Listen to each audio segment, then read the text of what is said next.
We tend to think of boundaries as physical borders, walls, perimeters, but the most consequential boundaries are increasingly invisible, the line between what we think and what we've been led to think.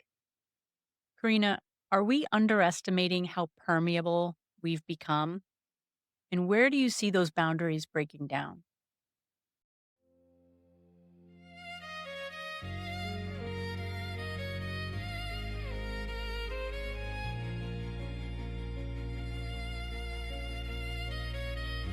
We have physical boundaries as personalities, as human beings, right?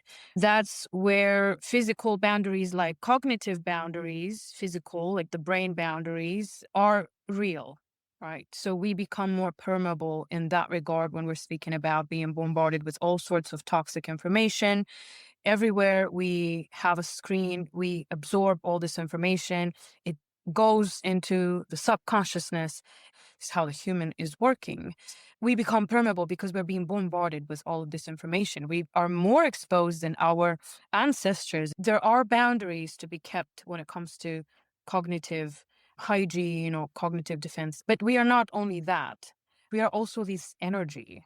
When you connect to yourself, when you start feeling your boundaries as energy, that's when you feel that when something feels off, in order to defend yourself, first you have to feel those boundaries yourself from within. So first go within, practice taking this energy back to not get triggered by what is not mine, the energy that does not belong to me.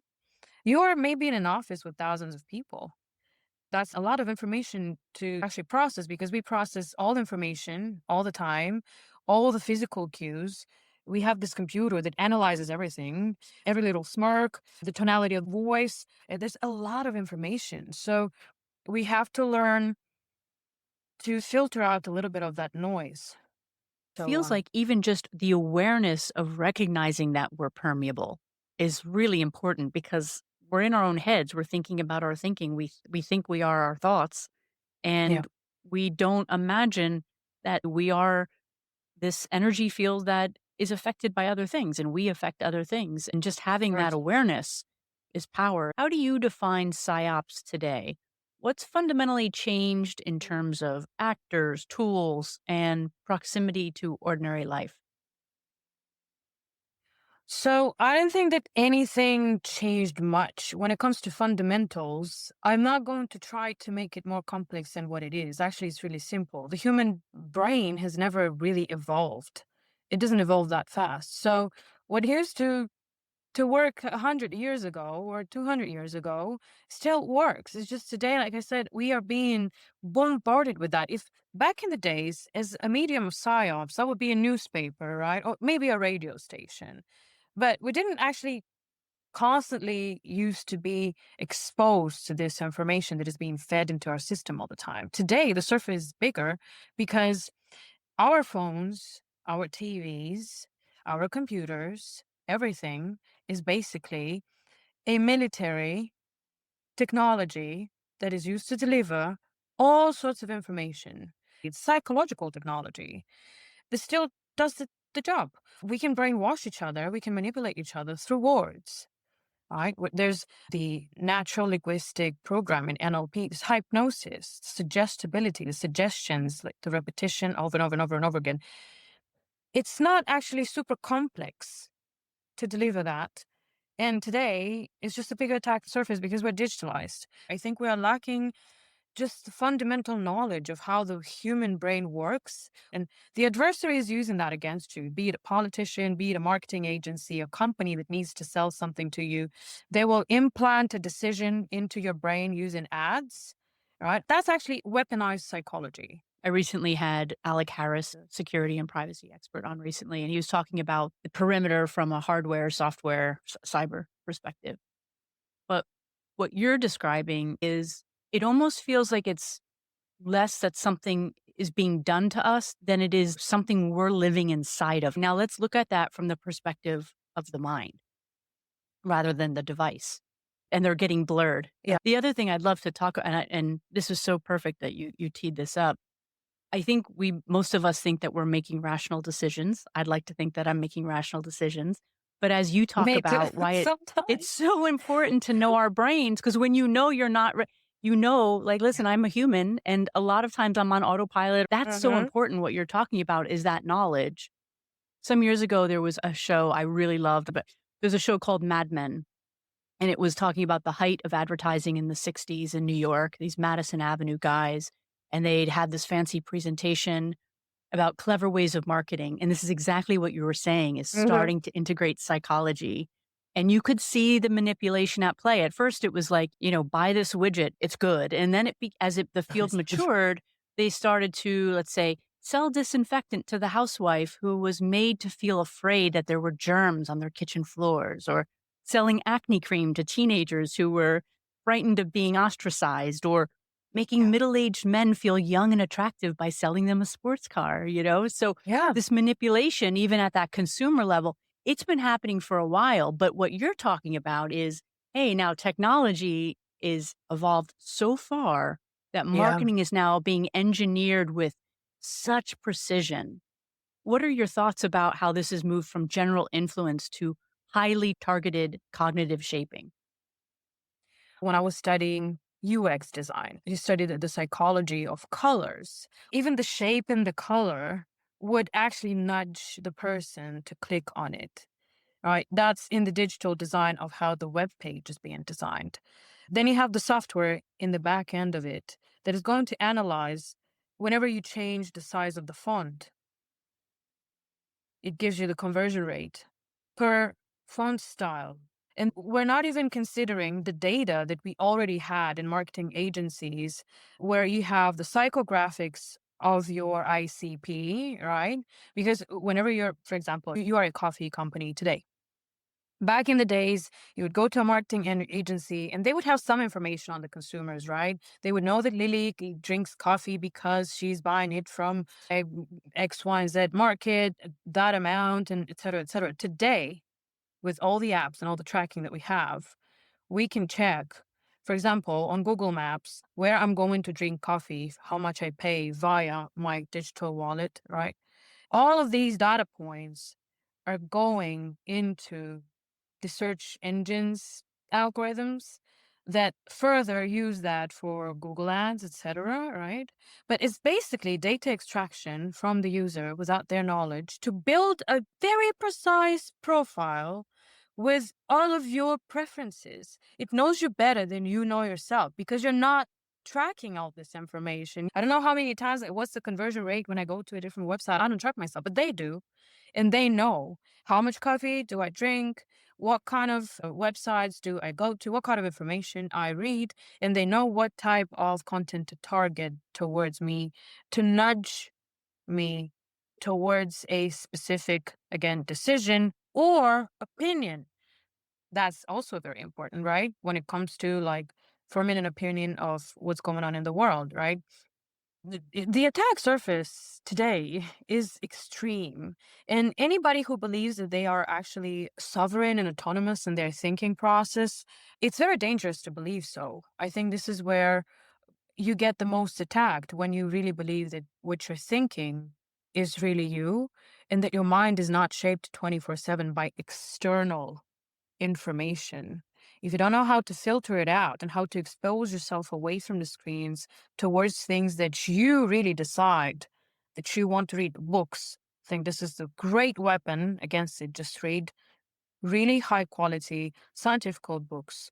There's a lot of beautiful books on psychology, a lot of YouTube videos like Sapolsky. I think he's done an amazing job at explaining behaviorism. So the more we consume this type of content, that awakens us to the fact that the brain is actually the same software. It's a programmable computer. And if you do not program it yourself, someone will program it for you because they have the exact buttons that work with you specifically. I hope people really start to take this in. There's so much hype about technology. We love it, right? It's Yeah. exciting to be alive right now. You think about what our grandparents or great grandparents, they would think that we're wizards now with what we could do.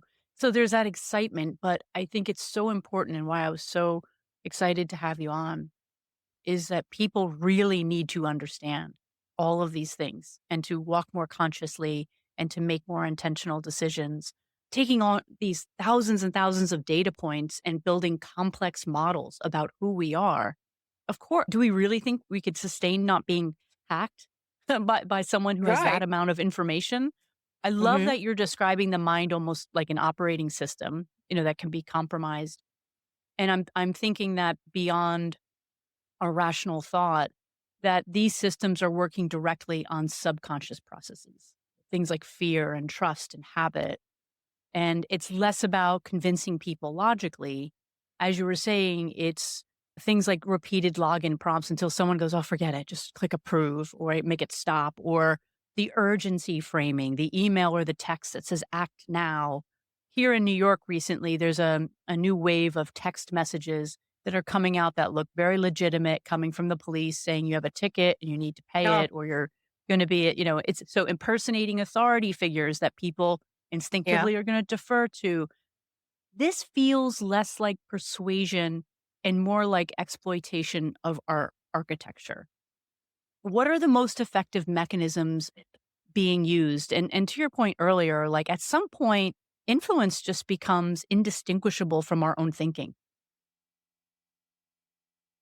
In psychology, this is called Psycho-Cybernetics.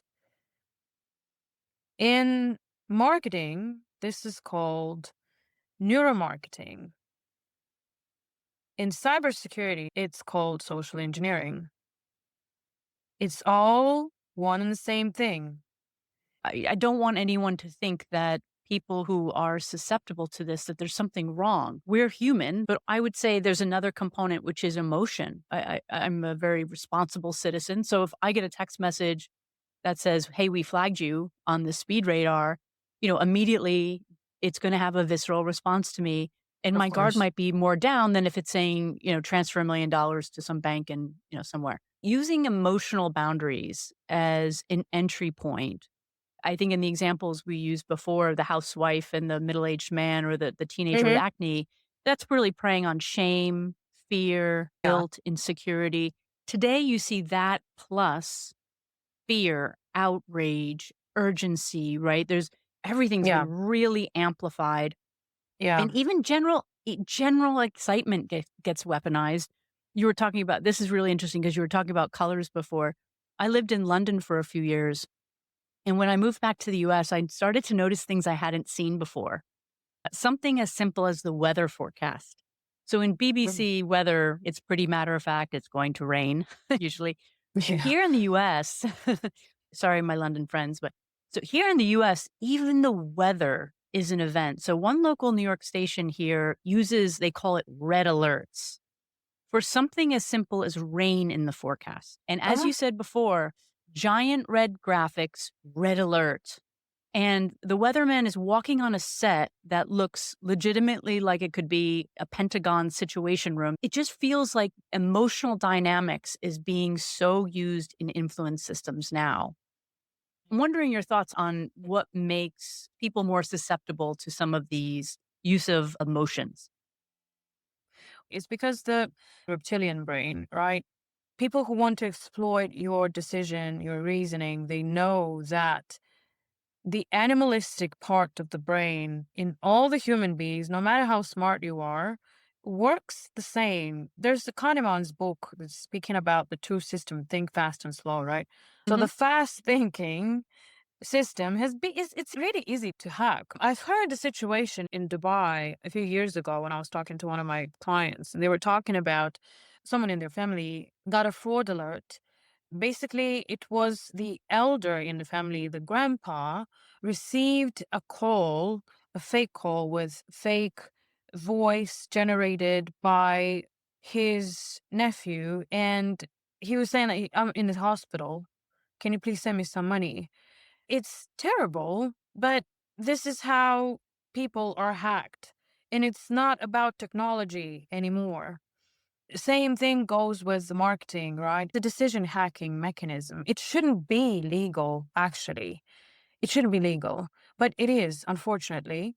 If you think about it, at the end of the day, it's not that smart. And it still works. And it doesn't have to be very sophisticated. It takes only to analyze the person And that's what hackers do, right? They gather all the information, just like marketing agencies. They build a profile on you or on your company, depending on who the target is for the moment. They build all these data points and they map you out, and then So they it's get what less they need from you. technological, it's physiological. When, for example, when someone wants to breach a company, they start with social engineering. We have 90% of all data breaches are not technological, they are social engineering. Yet, just think about it. The entire cybersecurity industry is selling software solution. Everybody is being focused on the 10% of the entire perimeter. You know why? Because you cannot install software into a human. How do you do that?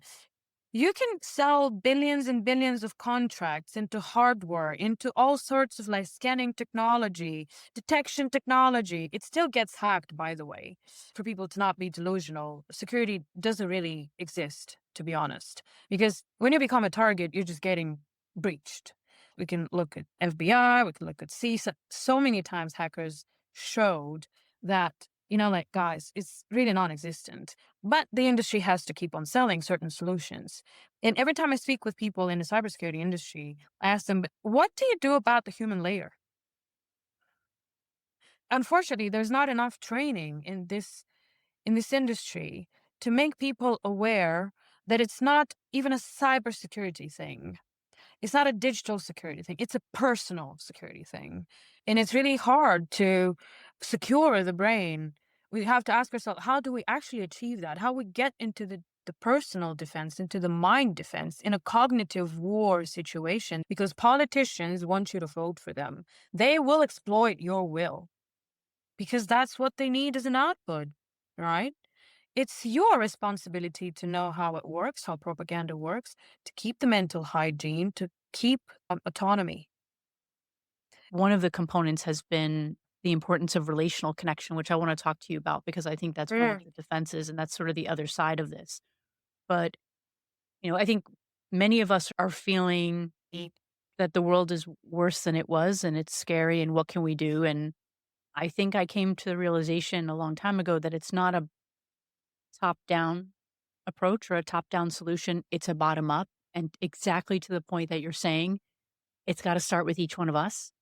It's Yeah. got to start with us really deeply knowing ourselves and being aware of our insecurities, our shadows. It is not a luxury doing psychotherapy. You need to know yourself because that's a defense position in a world today where, as you're saying, politicians, companies, scammers, everyone is trying to get our attention, our money. I have, over the last 8 or 10 years, come to realize that me being in a chronic state of dysregulation because I'm watching the news and I'm upset and I feel hopeless and powerless is not helping anyone. It's not Uh-huh. helping me, it's not helping my family, and it's not making the world a better place because I get upset. But me being grounded and me protecting my energy and myself, I don't have my head completely in the sand, but I need to be aware that when I'm in that activated mode, fight, flight, or freeze, I'm not going to be responding from awareness. I also wonder, and I'd love to hear your thoughts, is I don't feel that it is a coincidence that everyone is feeling this dysregulation and that we're all plugged Mm. into social media and news that is intentionally stoking rage and hopelessness and helplessness. And it's this feedback loop of, okay, that's making us more dysregulated. And then we're numbing True. and obsessed and going back to it. And it's making us more and more. And what happens to a population that is chronically dysregulated and cannot think and operate from a place of awareness? Because as you said before, now we're in that reptilian brain. So it feels quite intentional. I'm not saying that there's a conspiracy theory of people in a room that are saying, let's hit the outrage content. Though I don't know. Sometimes it does seem if you look at the algorithms and the patterns of things, Yeah. it does feel like we've been kept in this state for so long. And that Yeah. that's that's a that's a mechanism of control. Absolutely. Because if I destabilize you emotionally, you become my puppet. Right. What they do right now in Silicon Valley telling us that LLMs are going to take off jobs and we will replace people. What is this campaign? What is this dehumanizing campaign? Why making people feel so bad? We are the creators of everything. We are the ones who actually created software, and all this robotics and everything has been designed by the human mind. It's superior to everything. But there's no one talking about it. Making people just a little bit more helpless makes them consume easier. I almost feel like this attention and the attention hacking is a way of sort of numbing and shutting us down so that the information can kind of go in and we're really then become a vessel at that point. Absolutely. What happens then when you have a population who's in that state? Does the boundary then become not just what we think or feel, but who we actually understand ourselves to be? Absolutely. Again, when we bombard ourselves with way too much information, our nervous system is so overwhelmed that you don't know where to start and you don't know where to end. And you are incapable of actually assessing anything at its face value. We have this new terminology that is being used in the tech world, empathy infrastructure. Like, what does it even mean? It's nonsense. Empathy is not infrastructure. Empathy only belongs to a human being. It cannot be an LLM. We are adults that are being put into an infantile stage, right? Even like I look at the world as it is, glued to the screen, right? Everybody, almost everybody, completely brainwashed every single day. If you expose yourself to national TV, it's like a disaster. And then I look at the fashion trends as well. Like the Crocs, like when I see people wearing Crocs like everywhere in Europe and here in Asia as well, I'm looking like it really looks like shoes for babies. Who actually infuses this trends for adults to wear shoes for babies? Because if you think about it, if your eyes, your subconscious mind, looks at your feet constantly and they see these oversized shoes as if you were shrinking small and the shoes are big, makes you feel like a baby.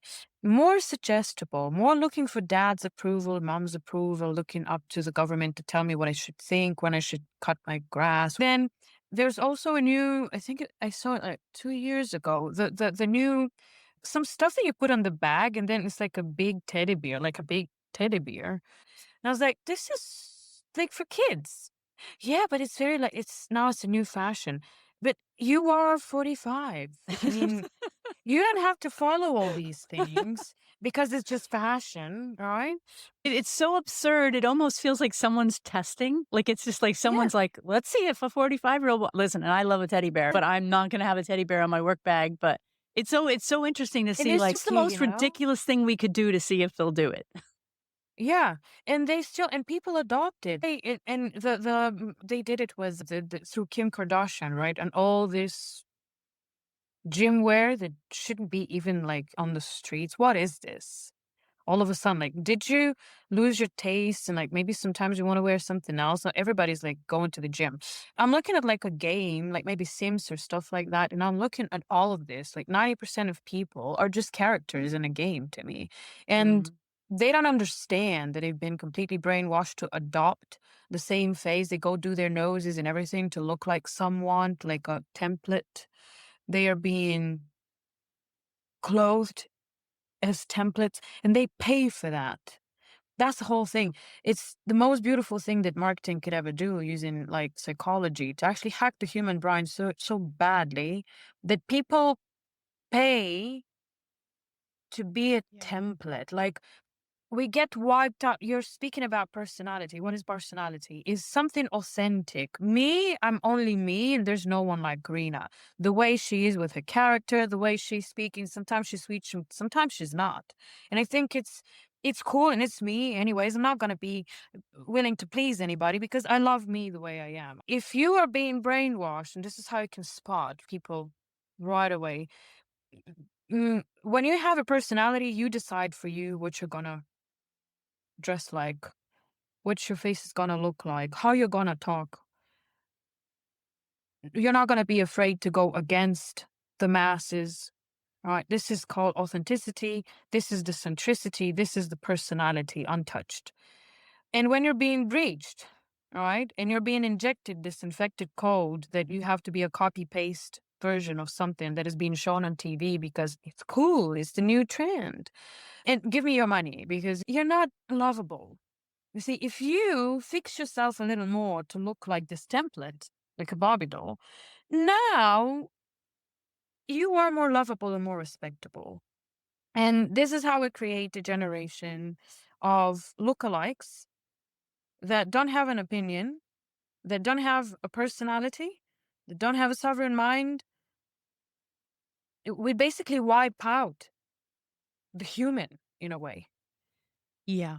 Like, Yeah. through a very, again, multiple tactics because we have the dehumanizing thing from politicians. And then with the marketing, we say, hey, actually, look, you're going to be super happy if you buy this teapot from me or if you buy this dress. Multiple ways to actually sell the person into believing that if he's going to do X, Y, and Z, he's going to purchase a little bit more. Now he gets the respect. There's no one here talking about the fact that you are enough the way you are. You are lovable the way you are. If you want to be a singer, please be a singer. We need good singers. Like, listen to what we have today. It's atrocious. We used to have beautiful classical music, well thought out, genius constructions through notes. Today we have looping, hypnotizing beats with nonsensical lyrics, right?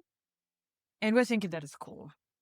I have had that observation, and I also catch myself because, of course, there's that proverbial middle-aged person who's saying, "The music today isn't like the music of my day." But I it's loved true. my parents' music, and frankly, some of my grandparents' music was great, but I hate repetition, and I have Mhm. noticed, because it just edges me out, of the same lyrics over and over again.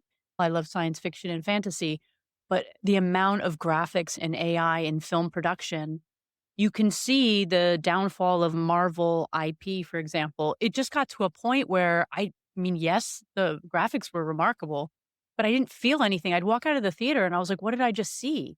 Mm. Whereas if you go back to Lord of the Rings, okay, the graphics are not great. You can kinda see where things have been messed around a little bit, but they were actually riding horses during filming. We were watching humans. I think on some Yeah. level, when the music is AI, when the film is AI, there's something in me, at least, that I feel like I'm not watching anything. It feels different Uh-huh. than when I'm actually maybe that's why I love documentaries now.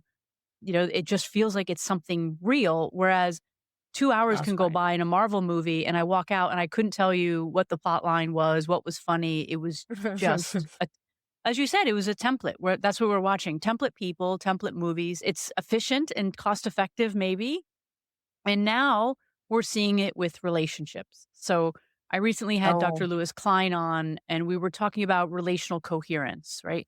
The idea that Mm, identity doesn't form just internally in isolation, but in relationship to other people. absolutely. And when Yeah. those relational structures break down or get replaced by some more synthetic mediated ones like AI, it can also fundamentally weaken identity and stability of our identity over time. You have written about synthetic life, how real relationships and experiences are being substituted by digital ones. Can you say more about your thoughts on that? Absolutely. And thanks for choosing this one because I think it's becoming more and more destructive today, right? Again, we're speaking about fracturing the society. And the last line of defense is actually the interpersonal relationships. Because whenever you have an outside point of reference, for example, a good friend of yours who's going to say, hey, actually, I think you're going the wrong way, who is not a people pleaser, but the honest ones who are rough and raw and do it out of love, they will say, hey, maybe you want to think about that. So when we replace that friend that could be your last point of reference to not get completely lost in this brainwashing machine. This thing gets addictive. Why? Because with humans, it's difficult to build relationships. We are so different, and it takes a separate skill set to build. That's interpersonal relationships building. And it's easier to just go to an automated thing that looks flawless and easy. It always tells you that you're the best. It basically fills in the gaps of, again, the traumas that you used to have in the past. Maybe your mom didn't love you, for example, and that machine is giving you exactly what you need. Right. And that's where you get attached to it emotionally. It basically hacks your brain and your emotional makeup and your chemistry because you're actually alive. A machine wouldn't do that ever because they don't have the chemistry. But we get all this oxytocin, vasopressin all of a sudden, the euphoria, and we get attached to synthetics more than we do to humans now. What human relationships do is that they keep you grounded somehow as well. If you go too much into the digital world, you completely lose touch with reality. And that's when, to me, it looks like we dissolve into something. Synthetics sugarcoat the human image. They make it so polished and so easy to agree with, so that we, again, never evolve, never grow from the trauma that sometimes human relationships inflict that have to initiate us into a new version that is a little bit more conscious and more evolved. Yeah, Feels like that's the yet original system was built even with those traumas, right? Mhm. Those ended up being an impetus for tremendous growth or for wonderful qualities, and I love the idea, this sort of Jungian idea that even in darkness there's some light, and in light there's some darkness. Absolutely. And so when you have just these consistently okay, nice relationships, you starve yourself for the opportunity to have a fight. If you and I are friends and if we're good friends, we should have a fight because then we're probably not good friends. Through that Absolutely. process, you and I are going to learn something about ourselves and each other, and we'll walk Mhm. away from that experience better and different and change. And so, if we're having Absolutely. synthetic relationships where there are no opportunities for that, what happens down the line? We stay in a child's position. He's getting pleased where mom and dad is taking care of them. So I don't have to grow now, right? Too much comfort is actually dangerous because you stay like a little fish in the same perimeter. Organic things, they love to grow and to bloom into something else. And when we're speaking about human interrelations, right, you were mentioning that you and I, if we were friends and we had a fight, first of all, it built a great ability to debate something. Debating, it's an amazing mental exercise. Sometimes I would do it back in the schools in my country. We would do debating as a cognitive exercise. So the class was divided in two. You were given one topic and you were just given yes, you're against it and you are for that. And we had to fight between each other to defend, like in a court, an idea that wasn't even ours, because that's an exercise. And you have to exercise negotiation skill, manipulation skills to actually make the other side buy into your truth, right? That's an amazing exercise to do. So conflicts are never a bad thing. This is why I'm not really angry at people that are upset at me. I love debating.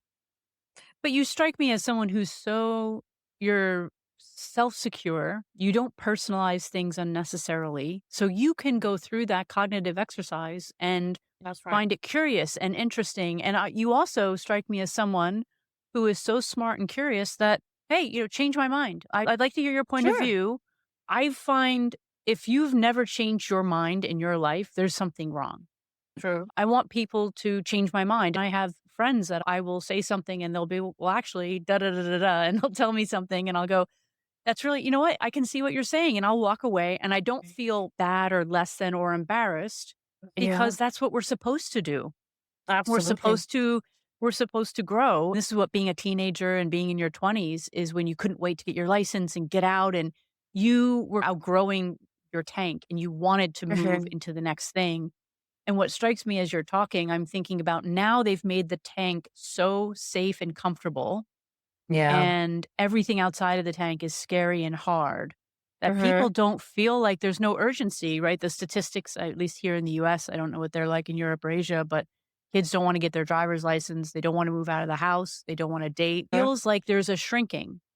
And when Mm. we're dysregulated, we tend to contract, right? When we're scared, we tend to contract. And so going back to what we were talking about at the top, about this intentional negativity and fear and shutting us Mhm. down and distraction and attention hijacking, I think is directly correlated to this lack of desire to grow and take risks. There's another thing when we are speaking about a fight. What follows after is that people don't actually have to sever the ties or break because today we live in an era we say, oh, it's replaceable. I'm going to get someone new. It's a very toxic thing to do. Before, back in the days, we didn't do that. What we do instead, we practice the skill of rebuilding. It's called repair. It is a skill of having the uncomfortable conversation. There's nothing to be ashamed of. We can be wrong. That's normal. We all do mistakes. It's supposed to be this way. It means that you have cognitive capabilities. It's called self awareness. But when you feel this shame, it's normal to just say, hey, I forgive myself for that. That's a skill of self forgiveness and self acceptance. And then you go to the other person and you build the skill of repairing the bond. Say, hey, I heard you. I felt you. It hurt me too. And then you start to build the link back again. And it makes us unite and keep this unity and a solid network between each other as a society. I want to talk a little bit about defense and sovereignty because we've talked a lot about the challenge, which is formidable. I want to Mhm. give you an opportunity to talk a little bit about what a well defended mind looks or even feels like in this environment. So when I was thinking about cognitive defense, because I was seeing this big surface of attack that cybersecurity companies cannot basically defend because they're not psychologists. The more I went into it, the more I understood that actually understanding and accepting that you are extremely valuable is the first line of defense. Maybe it's not that important for you to actually know everything about psychology and how you function, but actually know your worth. If you haven't been loved by your parents, learn how to love yourself now. That's very important because predators normally exploit this and they have all the data points about you. Disconnecting from everything, sitting in the silence, which in the beginning is going to feel extremely uncomfortable. Getting back to hearing your actual voice. You can only hear that in silence. When you sit in silence, you'll understand that this anxiety you had, it's actually because you're hating something. And why are you hating it? And it's like it starts to bring you to the trauma somewhere. Then you can solve it and then you can heal it. You can heal yourself and you can start being sovereign. Now that you healed your trauma, you cannot be exploited when you patched it, right? It's just like in hacking. Learn about your coping mechanisms. It takes a little bit of metacognition, right? To look at yourself from a different perspective as if it wasn't you. Build that sovereignty. Build the walls, the boundaries, not to get defensive, so that nobody can just come and trigger and take from you w- just because you're hurting. Hardware is really easy to hack. Okay. But a human is unhackable when they are sovereign. When you are in your sovereignty, you know who you are. There's nothing that can stop you. There's no trigger point. That is what we all need desperately. What I'm taking away from this conversation, and it's so beautiful because it keeps coming up in all these wonderful people I talk to, like yourself. It's coming back to love, the self love, Yeah. self acceptance, the love of my fellow human being, and the acceptance of my fellow human being for being an imperfect, inefficient human. We need to start to love and embrace this. If we don't, we're really going to be going down the wrong path. And we can see it already. As we're starting to wrap up, if someone listening feels that their attention, emotions, or even their beliefs are constantly being pulled in different directions, what would you want people to know that we haven't touched on? I always say, listen to yourself. Feel it first. Don't listen to it with your mind because the mind is the easiest to hack. Feel it. Try to feel it in your body. Does it feel right? Does it feel fair? Does it feel right for me? And does it make me feel good? When you see that something is trying to target you negatively, turn it off. If it doesn't feel good, don't take it. Take only what feels good. Meditation, a walk in nature, a little nap. If you feel like you need to nap, please do. You have a body, and if you do not respect it enough, it's not going to serve you well, right? It's not about being self centered and egotistic. Self care candid self acceptance and to practice self forgiveness. Because guilt is an extremely destructive emotion. It erodes everything from the inside, and you can never be happy, you can never be sovereign again. That creates such a trauma that you get easy to be exploited by people who are seeking to benefit off of your good heart. That's how we start building the sovereignty. It always starts at an emotional level. It takes a lot of work, but it's absolutely worth it. Don't give the authority to people. Take 30 minutes to feed your brain with really high quality content. Books. They're available on Kindle, they're available in paper format, whatever pleases you. It's really great food for your mind.